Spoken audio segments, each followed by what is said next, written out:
बिस्मिल्लाहिर्रहमानिर्रहीम। अस्सलाम वालेकुम नाजरीन, मैं हूं जमशेद अंसारी। नाजरीन, गुज़श्ता 2-3 दिनों से आप लोग सोशल मीडिया को यकीनन ज़रूर फॉलो कर रहे होंगे कि कैसे सईद गनी साहब और इकरारुल हसन साहब गोया पीपल्स पार्टी और जो है ARY एक दूसरे के मुतहारिब हैं और सोशल मीडिया पे मुख्तलिफ उन्वानात से, मुख्तलिफ नामों से हैशटैग बनाए जा रहे हैं और मुख्तलिफ़ किस्म के दलाइल भी दिए जा रहे हैं। उस पर तो मैं आखिर में बात करूँगा, लेकिन सबसे पहले एक इंटरेस्टिंग कंपैरिजन मैं आप लोगों की खिदमत में पेश करना चाहता हूँ ताकि आप लोग खुद बाज़म में खुद इस बात से वाकिफ़ हो सकें कि सिंध हुकूमत की कारकर्दगी आया तसल्ली बख्श है या नहीं है, क्योंकि बात हमेशा दलील के साथ करनी चाहिए और फैक्ट्स एंड फिगर्स के साथ करनी चाहिए और फैक्ट्स एंड फिगर्स के साथ ही किसी हुकूमत की कारकर्दगी का पोस्ट मार्टम करना चाहिए। चुनांचे ये मेरे पास 2-3 किताबें मौजूद हैं कि पुराने ज़माने में जब मुगलिया दरबार था, मुगलिया दौर हुकूमत था, तो उस हवाले से कई बातें की जाती हैं, लेकिन मैं उन तमाम मबाहिस से हट के मेरे मुकालमा आज का मुकालमा सिर्फ ये है कि सिंध हुकूमत की कारकर्दगी अगर ओल्ड पर्सपेक्टिव में उसका कंपैरिजन किया जाए तो किस कदर तसल्ली बख्श है। चुनांचे एक राइटर है कैप्टन अलेक्जेंडर, वो औरंगज़ेब आलमगीर रहमतुल्लाह अलैह के दौर में वहाँ पे मौजूद थे और उसके बाद उन्होंने अपना एक सफ़रनामा लिखा। औरंगज़ेब आलमगीर रहमतुल्लाह अलैह के हवाले से मुझे कोई बात करने की या तफसीलात बताने की कोई ज़रूरत ही नहीं है, क्योंकि एक बच्चा मेरे ख्याल में उनके नाम से वाकिफ़ होगा। चुनांचे ये कैप्टन अलेक्जेंडर अपने सफ़रनामे में लिखते हैं कि औरंगज़ेब आलमगीर के दौर में सिर्फ शहर ठट्टा सिंध में 400 कॉलेज मुख्तलिफ उलूम व फ़नून के मौजूद थे। सिर्फ ठट्टा शहर में 400 कॉलेज उस वक़्त मौजूद थे। ये 300-400 साल पहले की मैं बात आपको बता रहा हूँ और ये कैप्टन अलेक्जेंडर में लिखते हैं। और ये बात याद रहे कि वो लफ्ज़ कॉलेज लिखते हैं, स्कूल, प्राइमरी स्कूल का लफ्ज़ उन्होंने इस्तेमाल नहीं किया, स्पेसिफिक उन्होंने कॉलेज का लफ्ज़ इस्तेमाल किया। इससे आप खुद अंदाज़ा लगाएं, वो खुद लिखते हैं आगे कि दारुल सल्तनत दिल्ली से 1000 मील से ज़्यादा दूरी पर बसने वाले शहर ठट्टा में अगर 400 कॉलेज उस वक़्त मौजूद थे तो उससे 1000 दूर जो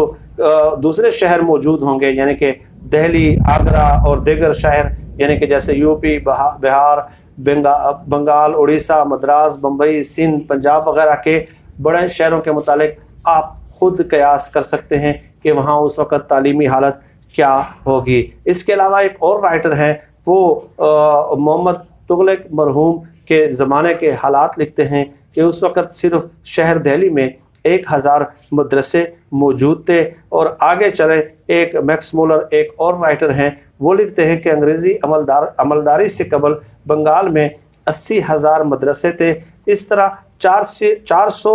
आदमियों की आबादी के लिए एक मदरसे का औसत होता था। 400 आदमी की आबादी के लिए, यानी कि 400 पॉपुलेशन के लिए उस वक़्त एक मदरसा मौजूद होता था। और उसके बाद फिर चलते जाएँ हुकूमत कमज़ोर होती जाती है, मरकज़ी हुकूमत कमज़ोर होती जाती है और गैर मुल्की जो है वो ईस्ट इंडिया कंपनी वहाँ पे काबिज़ हो जाती है, और क्या होता है क्या नहीं होता वो एक अलग सी तफसील है। तो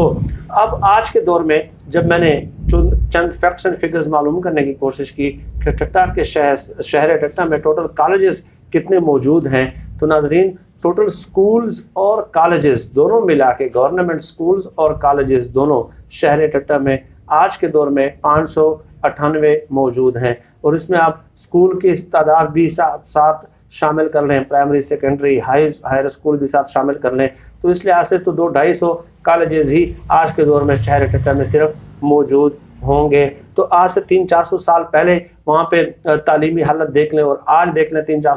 3-4 सदियाँ बीत जाने के बावजूद भी, और फिर आप अंदाज़ा लगा लें कि ये हमारे जो ज़बू हाली है और हमारे जो तरक्की के सफ़र में जो हम थोड़ा सा बहुत काफ़ी पीछे रह गए हैं, खुसूसन सूबा सिंध भी वहाँ पे बहुत दिगरगूस सूरत हाल है। तो उसकी एक बुनियादी वजह यह भी है कि 300-400 साल कबल वाली तालीम की सहूलियात भी वो आज तक नहीं दे सके। और इससे भी आगे चले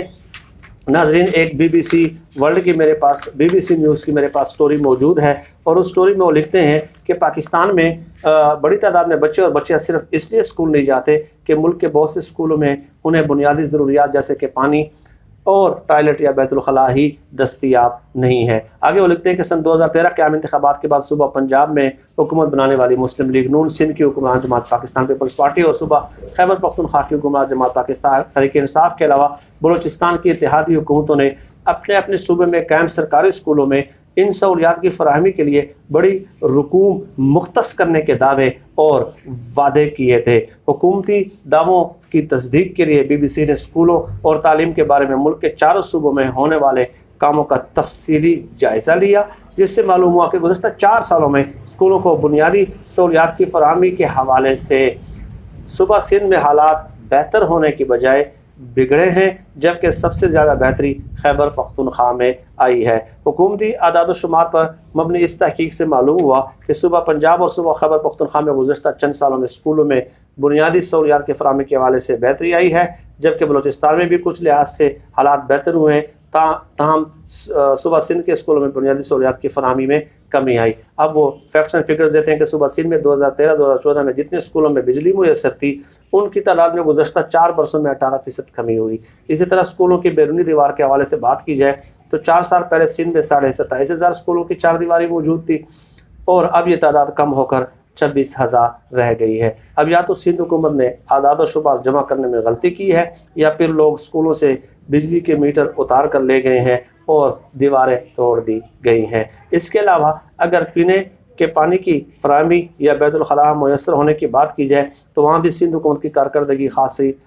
नाकस दिखाई देती है। सन 2013-14 के मुकाबले में सिंध हुकूमत सिर्फ 2.5% मज़ीद स्कूलों में पानी और 1.5% स्कूलों में टॉयलेट फराहम कर सकी है। अब ये BBC वर्ल्ड की स्टोरी है। अगर तो कुल तादाद के लिहाज से देखें तो सिंध हुकूमत ने 2013-2014 से लेकर अब तक 400 से भी कम स्कूलों में बैतुल खला बनाए हैं। ये तो सिर्फ एक एजुकेशनल पर्सपेक्टिव से मैं बात कर रहा हूँ। ज़ाहिर है मुख्तलिफ एस्पेक्ट से बात हो सकती है और उस पर मैं अक्सर वक्तन फ़वक्तन वीडियोज़ में आप लोगों के सामने हक़ाइक़ पेश करता रहता हूँ। आदाद शुमार से भी आप लोगों के सामने मैं पेश करता रहता हूँ। गुज़श्ता दिनों डॉक्टर फुरकान का वाक़या हुआ कि कैसे सेहत की सहूलियात की अदम दस्तियाबी के सबब उनकी मौत वाक़ होती है और उनकी बीवी ने जो इंटरव्यू दिया है किस कदर दिल दहला देने वाले और लर्ज़ाखेज़ इंकशाफात किए हैं और बातें की हैं। तो कुत्ता काटने की वैक्सीन के हवाले से भी बहुत सारी ख़बरें वहाँ पे आती रही हैं, लेकिन अब सईद गनी साहब और इकरारुल हसन साहब के दरमियान जो मुबाहिसा होता है वो अचानक एक बहुत दोनों अतराफ़ से बहुत एक्सट्रीम पोजीशंस ले ली जाती हैं, दोनों अतराफ़ से एक्सट्रीम पोजीशंस ले ली जाती हैं और इंतहाई हार्श वर्ड्स का इस्तेमाल होता है और लानत ARY जैसे अल्फाज से मुज़य्यन एक हैशटैग शुरू किया जाता है और उस पर भी सईद गनी साहब जो है वो उस पर भी वो दाद व तहसीन देते हैं, बल्कि ये कहते हैं कि इतनी जल्दी ये ट्रेंड सोशल मीडिया पे छा गया। तो एक बात की मैं क्लैरिफिकेशन कर दूँ नाज़रीन कि सिंध हुकूमत की करप्शन के हवाले से मैं बहुत ज़्यादा बात करता हूँ और वाकई वो हक़ाइक़ पे मबनी होती है, फैक्ट्स एंड फिगर्स पे मबनी होती है और इसके अलावा और वाकई वहाँ पे बहुत सारे सेहत तालीम के बहुत दर्जनों हज़ारों सैकड़ों मसाइल मौजूद हैं। लेकिन सईद गनी साहब की जहाँ तक बात है तो मैं 8-10 साल मीडिया में रहा हूँ और मैं प्रोड्यूसर कोऑर्डिनेशन का भी काम करता रहा हूँ और रिसर्च का भी काम करता रहा हूँ। प्रोड्यूसर कोऑर्डिनेशन मीन्स कि मेरा मुख्तलिफ जो पार्टीज़ के जो नुमाइंदे थे, सेनेटर्स, MNAs और फेडरल मिनिस्टर, उन लोगों के साथ इंटरेक्शन होता था प्रोग्राम के हवाले से। तो सईद गनी साहब से जब भी रब्ता हुआ 10 सालों में एक बार भी, सिर्फ एक बार भी मुझे याद नहीं है कि सईद गनी साहब ने कमिट किया हो, बेशक 2 या 3 या 4 या 5 या 6 दिन पहले भी उन्होंने अगर मुझसे कमिटमेंट की हो तो मैं फ़लाँ दिन इतने बजे हाजिर हो जाऊंगा, तो 10 सालों में एक बार भी ऐसा नहीं हुआ कि सईद गनी साहब ने मिस कमिटमेंट की हो, अपने वादे की पासदारी न की हो। सिंध हुकूमत के करप्शन के हवाले से जैसे मैंने कहा कि सबसे ज़्यादा वीडियोस मैं करता हूं और करता रहूँगा। करप्शन वहाँ पे हुई है, उनके लीडरान पे करप्शन के इल्ज़ामात नहीं बल्कि सबूत भी मौजूद हैं, अदालतों में केसेस भी हैं, साबित भी हो चुके हैं। GIT की 25-25 वाल्यूम पर मुश्तमिल रिपोर्टें भी मौजूद हैं। लेकिन मैं ये जो बात कर रहा हूँ इस खालिसतन सईद गनी साहब के हवाले से उनके ज़ाती लिहाज से कर रहा हूँ, क्योंकि ज़ाहिर है हर शख्सियत का, हर इंसान के अपनी एक ज़ाती ज़िंदगी भी होते हैं और चंद ज़ाती उसूल भी होते हैं। तो मैं ज़ाती तौर पर सईद गनी साहब को बहुत ज़्यादा एक पढ़ा लिखा, सुलझा हुआ और बहुत सीजनड और कमिटमेंट पूरा करने वाला इंसान समझता हूँ, और मैं समझता हूँ कि पीपल्स पार्टी में शायद ही उन जैसा नाम किसी का मौजूद हो। लेकिन उनके इन अल्फाज से ज़ाहिर है यकीनन वो वज़ीर तालीम है। इन अल्फाज को कतन जो है ना वो कोई जवाज़ नहीं दिया जा सकता, हौसला अफजाई नहीं की जा सकती कि लानत एयरवाई जैसे ट्रेंड को भी उन्होंने जो है ना सपोर्ट किया, बल्कि एक ट्वीट करके भी ये कहा कि इतनी जल्दी लानत एयरवाई का ट्रेंड छा गया। तो मैं हमेशा से ये बात करता हूँ कि हमारे सियासतदानों ने जो है ना वो एक ख़ास किस्म की एक जज्बाती ज़बान तश्कील दी है। जैसे आप देख लें कि शहबाज शरीफ साहब हमेशा कहते थे कि मैं सड़कों पे घसीट दूंगा और मैं उनके पेट से जो लुटा हुआ पैसा बाहर निकाल दूंगा, सारे पॉलिटिकल पर्पस के लिए वो ये इस किस्म के ज़बान का इस्तेमाल करते थे। तो सियासी जमात का जो काम होता है वो नेशन बिल्डिंग होता है, कौम साजी होता है, कौम की फ़िक्री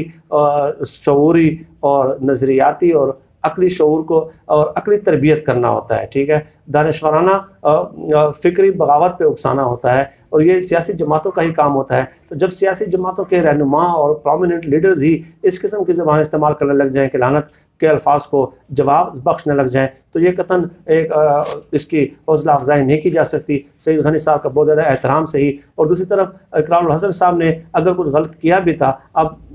तो वो ये मामला जो है ये बैठ के और डिबेट के साथ हल किया जा सकता है, एक अच्छे माहौल में अच्छे तरीके के साथ हल किया जा सकता है, सबूतों के साथ हल किया जा सकता है। चुनांचे आज खबरें आ रही हैं कि सईद गनी साहब ने भी ट्वीट किया कुछ घंटा पहले मेरे ख्याल में कि एयरवाई के इंतज़ामिया से मुलाकात हुई है, वो आए थे और आइंदा मामलात को गुफ्त शनीद के ज़रिए हल करने की ज़रूरत पे जोर दिया गया है। तो इस किस्म की एक्साइटमेंट पैदा करने की ज़रूरत ही नहीं थी, एक दूसरे को नीचा दिखाने की ज़रूरत ही नहीं थी। ठीक है, जो भी है तरफेन में से कौन दुरुस्त है कौन दुरुस्त नहीं है, ये तो एक डिबेटेबल इशू हो सकता है ना, ये तो एक डिबेटेबल इशू हो सकता है। और फैक्ट्स एंड फिगर्स तो यही बताते हैं कि पीपल्स पार्टी की कारकर्दगी किसी भी शोबे में हमें कोई हौसला अफजा उनके जो नताइज है वो सामने नज़र नहीं आ रहे। खैर आइंदा जो भी है इख्तिलाफ राय जो भी है, तो इस किस्म की एक्सट्रीम पोजीशन नहीं ली जाएगी, और मीडिया का काम है कि वो गलतियां और खामियां हुकूमतों की पॉइंट आउट करते रहते हैं। जो मीडिया है वो हुकूमत की तारीफ़ और तहसीन नहीं कर सकता, ये भी एक फैक्ट है। और जो लेकिन टारगेटेड प्रोग्राम और स्पेसिफिक एजेंडा बेस्ड प्रोग्राम, ये तो उस पर अगर किसी को एतराज़ है तो उसको भी सबूत देना होगा। खैर ये एक तवील बहस है नाज़रीन, मैं इतना ही कहना चाहूँगा कि इस किस्म की ज़बान का जो भी है गलत है या सही है, ठीक है, उससे कतई नज़र इस किस्म की ज़बान का जो है ना कतन कोई जवाज़ नहीं हो सकता, और मामलात को जो है ना इस किस्म के पब्लिक फोरम पे और इस किस्म के ट्रेंड चला के हल नहीं किया जा सकता। इस मौजूद पर नाज़रीन मज़ीद आपसे बात होती रहेगी। आज के लिए मेरे ख्याल में इतना काफ़ी है। आप सब लोग अपना बहुत बहुत ख्याल रखिएगा और मुझे अपनी दुआओं में ख़ुसूसी तौर पर याद रखिएगा। अल्लाह पाकिस्तान जिंदाबाद। अल्लाह हाफ़िज़।